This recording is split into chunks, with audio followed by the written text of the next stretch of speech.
पाकिस्तान की मखसूस सियासत में जो झगड़े चल रहे हैं सियासी जमातों के, या कहीं ना कहीं वो तो एक बहस है जो हमेशा चलती रहती है, लेकिन एक नया मामला सामने आया है। नया नहीं है, नए तरीके नई शक्ल से सामने आया है। पाकिस्तान के देरीना मसाइल, उनके हल के लिए वक्तन फ़वक्तन मुख्तलिफ फार्मूले सामने आते रहे, लेकिन ज़्यादातर जो हमने देखा कि बहस बराए बहस या सियासत का शिकार होते रहे। अब नए सूबों की जो बहस छिड़ी हुई है ये बहुत मुतनव्वो है, इसके बहुत से एंगल्स हैं और बहुत सी डायमेंशंस हैं। इसकी टाइमिंग पे भी बहुत से सवाल उठाए जा रहे हैं और हस्बे रिवायत हम देख रहे हैं कि एक बार फिर ओपिनियन जो है वो डिफरेंस का शिकार है। कुछ लोग समझ रहे हैं ये तीर बहदफ नुस्खा है पाकिस्तान के तमाम मसाइल के हल के लिए, और कुछ लोग इसमें भी साजिश देख रहे हैं। सिर साहब, सबसे पहले तो अगर मैं स्टार्ट करूं तो बेसिक क्वेश्चन तो यही है कि दूसरे ममालिक की मिसाल दी जाती है। भारत आज़ादी के वक्त, तकसीम के वक्त यूं था और अब इतना हो चुका है। बेल्जियम में ऐसे, नाइजीरिया में ऐसे, या तुर्की में, ईरान में ऐसे किया गया। अमेरिका की यह हालत है। पाकिस्तान क्यों नहीं कर सका? पाकिस्तान 4 सूबों तक महदूद क्यों रहा? 1970 के बाद से इवॉल्व क्यों नहीं किया इसने इस लिहाज से?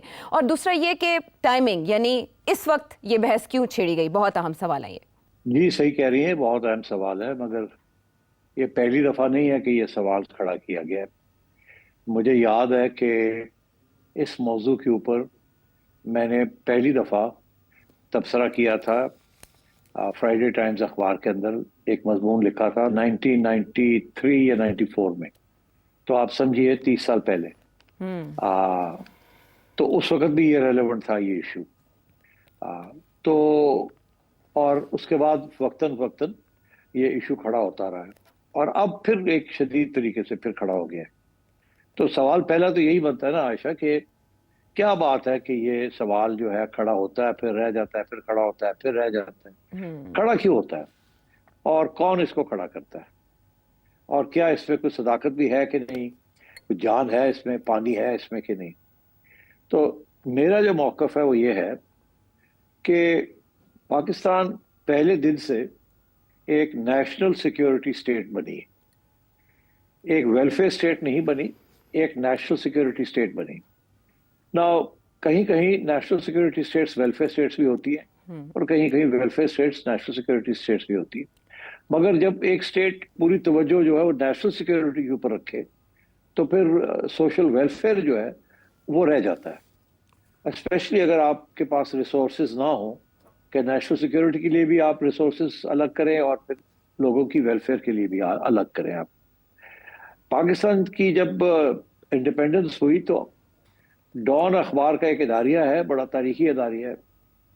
उस वक्त पहला जो साल था, उससे जो बजट रखा था पाकिस्तान की हुकूमत ने, उस वक्त की हुकूमत ने कायदे आजम के ज़माने में, उसका 70% पैसा दिया गया डिफेंस को।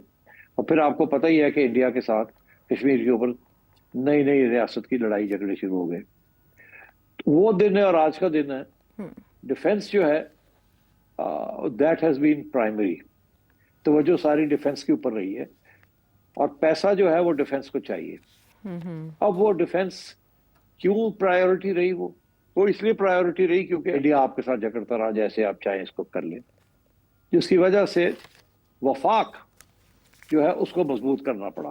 बिकॉज डिफेंस जो है वो लोकल मसला नहीं है, प्रोविंशियल मसला नहीं है, वो नेशनल मसला है, डिफेंस ऑफ द कंट्री। तो इसलिए नेशनल सिक्योरिटी स्टेट जब ये बनी तो फौज की अहमियत भी ज्यादा हो गई और जो बजट था उसके ज्यादा पैसे भी जो थे वो भी एलोकेट करने पड़ गए डिफेंस को, और सेंटर को स्ट्रांग करना पड़ गया।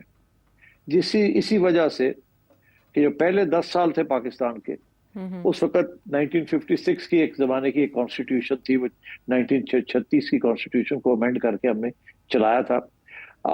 और उसमें ये 4 यूनिट से 5 यूनिट से, ईस्ट पाकिस्तान और बाकी 4 यहाँ थे।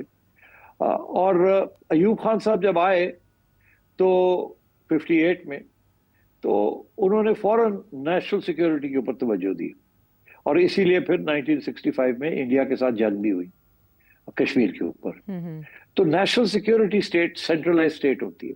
तो अयूब खान ने 1 यूनिट बना दिया। उन्होंने कहा जी ये बाकी प्रोविंसेस चौविसेस खत्म करें, डिफेंस बड़ी इंपॉर्टेंट है, वफाक बड़ी इंपॉर्टेंट है। तो वफाक को स्ट्रॉन्ग करने के लिए, पाकिस्तान को बचाने के लिए, स्ट्रॉन्ग करने के लिए सारा फोकस वफाक के ऊपर होना चाहिए, और बाकी ये चीजें जो है इनको देखा जाएगा। अच्छा, उसका ये अब होता ये है कि जो वेलफेयर स्टेट जो होती है, ये तो हो गया नेशनल सिक्योरिटी स्टेट के लिए centralized command, main resources centre के ऊपर, जी वफाक इज मोस्ट इम्पोर्टेंट। जी। वेलफेयर जो है वो लोकल लेवल से होती है शुरू। वेलफेयर की जो सारी फलसफा है दुनिया का, वो लोकल गवर्नमेंट से होता है। जितनी चले जाएंगे उतनी ज्यादा वेलफेयर की तरफ तवज्जो होती है, क्योंकि नीचे से जो लोग आते हैं वो अपने लोगों का ख्याल करते हैं। तो वो छोटी छोटी तहसीलों से लेके फिर ऊपर चढ़ते चढ़ते चढ़ते आप, और वो लेवल जो होता है वो वेलफेयर का लेवल होता है। जी।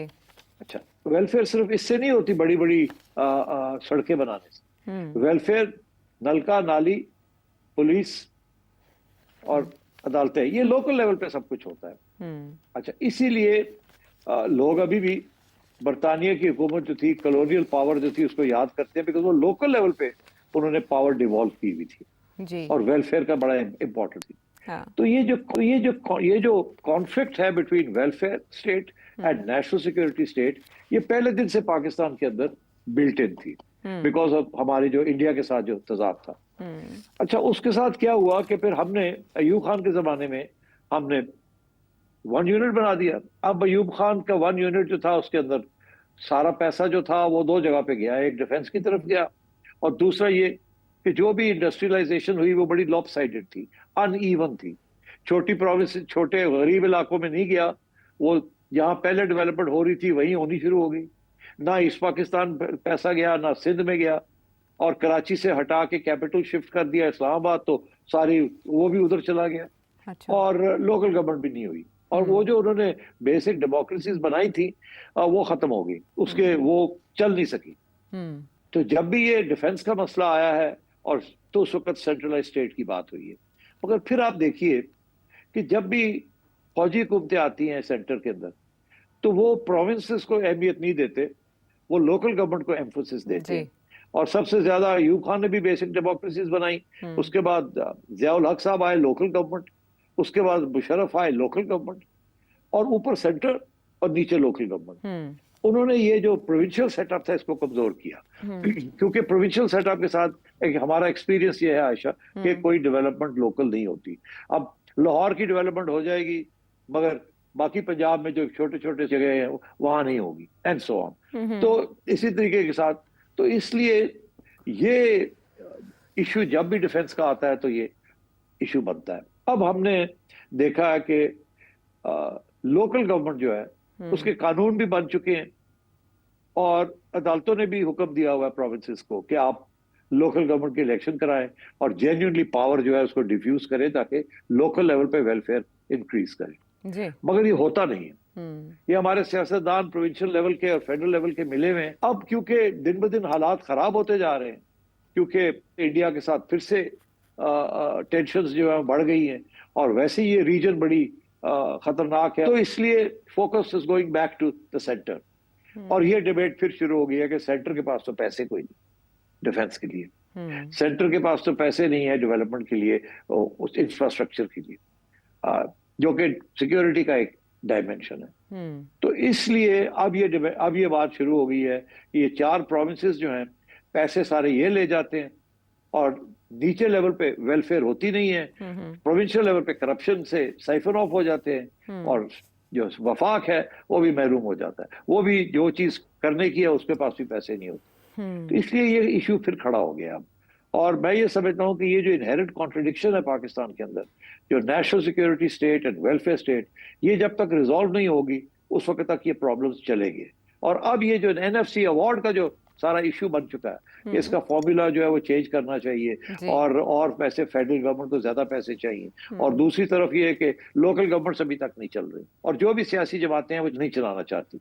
तो I think this is the reason कि जब भी कोई फेडरल क्राइसिस आती है तो ये प्रोविंसेस की बात, कि प्रोविंसेस को कमजोर किया जाए और प्रोविंसेस बनाई जाए, ताकि वो अगर लोकल गवर्नमेंट नहीं हो रही तो कम से कम 32 डिविजन्स जो हैं या 12 इसको कम कर दिया जाए, ताकि पावर डिवॉल्व कर जाए। अगर एक प्रोविंस की गवर्नमेंट जो है वो पैसे नीचे नहीं लगाती, तो चलो उस प्रोविंस को 4 में डिस्ट्रीब्यूट कर दिया जाए, ताकि वो सारे पैसे जो हैं फिर मुख्तलिफ जगह पे लगे हो।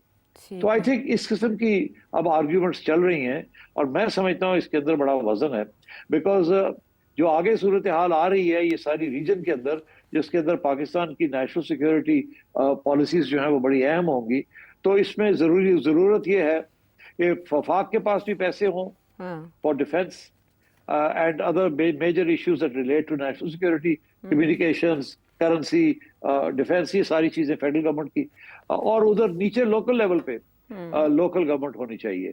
और अगर ये प्रोविंसेस लोकल गवर्नमेंट नहीं डिवॉल्व करते तो फिर प्रोविंसेस को डिवॉल्व कर दिया जाए इनटू स्मॉलर प्रोविंसेस, ताकि वहाँ जो भी चीफ मिनिस्टर है या मेयर है वो उसका ख्याल करे।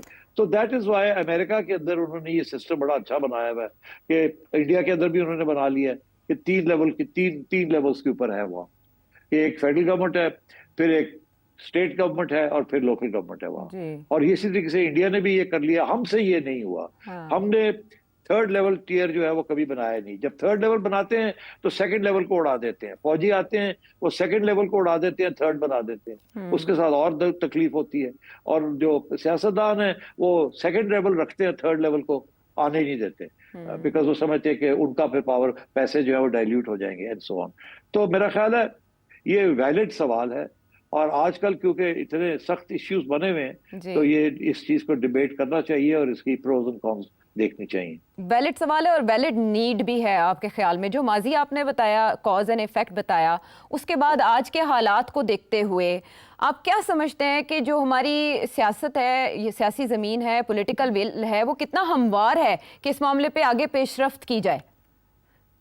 देखिए बड़े मसले हैं, इतनी आसानी से हो नहीं सकता। पहले हो सकता था, 10 साल 20 साल पहले हो सकता था। अब तो आप देखिए कि ये प्रोविंशियलिज्म जिसे आप कहते हैं, सब नेशनलिज्म प्रोविंस लेवल की, वो बड़ी वसी पैमाने पे आ गई। बलूचिस्तान में आप देख लें, केपी में आप देख लें, सिंध में आप देख लें, वो एक पंजाब ही है जहां उस किस्म की प्रोविंशियल नेशनलिज्म नहीं है। हालांकि एक जमाने में मियां नवाज शरीफ साहब ने जाग पंजाब जाग का नारा भी लगाया था, मगर वो उस तरीके से बना नहीं। मगर सिंध के अंदर तो सिंधी नेशनलिज्म है, और उधर कराची के अंदर महाजर नेशनलिज्म है, उधर केपी के अंदर आप देख रहे हैं पख्तून नेशनलिज्म है, एंड तो और बलूचिस्तान में तो आपको पता ही है, वहां तो ऑलरेडी एक इंसर्जेंसी भी चल रही है नेशनलिज्म के बेस के ऊपर। तो अब मेरा ख्याल है ये मुश्किल हो गया है कि इन सबको कैसे मनाया जाए कि आप प्रोविंशियल पावर जो है वो कम करें।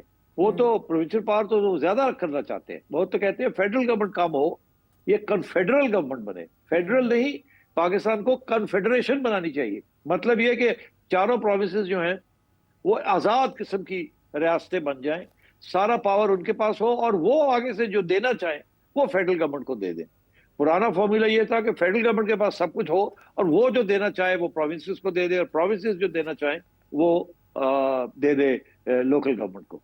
तो ये तो अब मुश्किल हो गया ना, बिकॉज जो प्रोविंसेस हैं वो इतनी स्ट्रांग हो गई हैं, या वहां इतना सेंटिमेंट स्ट्रांग हो गया है कि वो अपना पावर छोड़ना नहीं चाहते, वो एक ढेला नहीं वापस करना चाहते। वो तो जो एग्जिस्टिंग एनएफसी अवार्ड है उसको तब्दील नहीं करना चाहते। पानी के ऊपर मसले बनने शुरू हो गए हैं, और वो प्रोविंशियल लेवल के ऊपर हो गए, लोकल लेवल पे नहीं। तो मैं ये समझता हूँ कि ये बात तो, सवाल तो बड़ा वैलिड है, मगर ये जिस टाइम पे ये आ रहा है ये सवाल फिर से, इससे बड़ा मुश्किल हो जाएगा इसको आगे बढ़ाना।